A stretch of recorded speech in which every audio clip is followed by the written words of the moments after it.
Assalamualaikum warahmatullahi wabarakatuh. Perkenalkan, nama saya Muhammad Haidar Ali Syahid dari program studi Pendidikan Sejarah dan Sosiologi 2025 kelas B.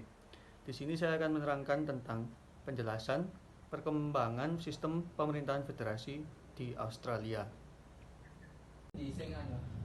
Perkembangan sistem pemerintahan federasi di Australia tidak dapat dipisahkan dari latar belakang sejarah kolonial Inggris.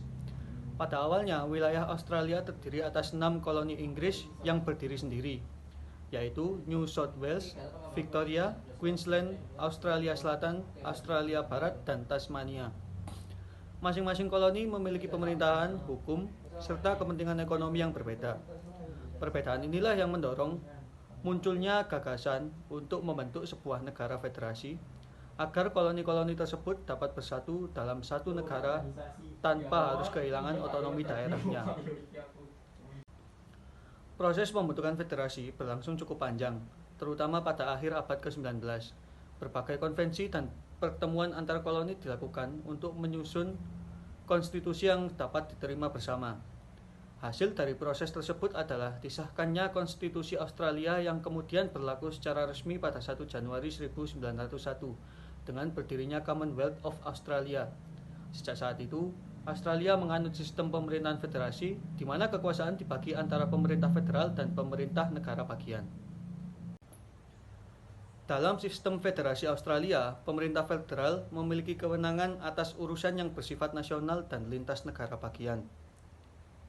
Kewenangan tersebut meliputi pertahanan dan keamanan negara, hubungan luar negeri, perdagangan internasional dan antar negara bagian, imigrasi, kewarganegaraan, serta kebijakan moneter.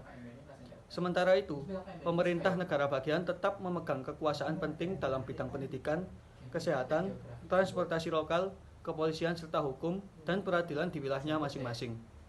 Pembagian kekuasaan ini bertujuan untuk menciptakan keseimbangan antara persatuan nasional dan kemandirian daerah. Seiring berjalannya waktu, perkembangan sistem federasi di Australia menunjukkan adanya perubahan dalam hubungan kekuasaan antara pemerintah federal dan negara bagian. Setelah Perang Dunia Kedua, peran pemerintah federal semakin kuat, terutama dalam bidang keuangan dan kebijakan nasional. Pemerintah federal memperoleh pengaruh besar melalui sistem perpajakan dan pemberian dana bantuan kepada negara bagian, yang membuat negara bagian semakin bergantung pada anggaran federal. Meskipun demikian, negara bagian tetap memiliki peran strategis dalam pelaksanaan kebijakan publik yang langsung menyentuh masyarakat. Selain itu, sistem pemerintahan federasi Australia juga didukung oleh penerapan sistem parlementer dan monarki konstitusional. Australia mengakui Raja Inggris sebagai kepala negara yang diwakili oleh gubernur jenderal di tingkat federal dan gubernur di tingkat negara bagian. Dalam praktiknya, kekuasaan pemerintahan dijalankan oleh Perdana Menteri dan Kabinet yang bertanggung jawab kepada parlemen. Kombinasi antara sistem federasi dan parlementer ini menjadikan Australia memiliki struktur pemerintahan yang stabil dan fleksibel. Secara keseluruhan, perkembangan sistem pemerintahan federasi di Australia mencerminkan upaya untuk menjaga persatuan nasional sekaligus menghormati keberagaman dan otonomi daerah. Meskipun terjadi penguatan peran pemerintah federal dari waktu ke waktu, prinsip dasar federasi tetap dipertahankan sebagai fondasi penting dalam sistem politik dan pemerintahan Australia hingga saat ini.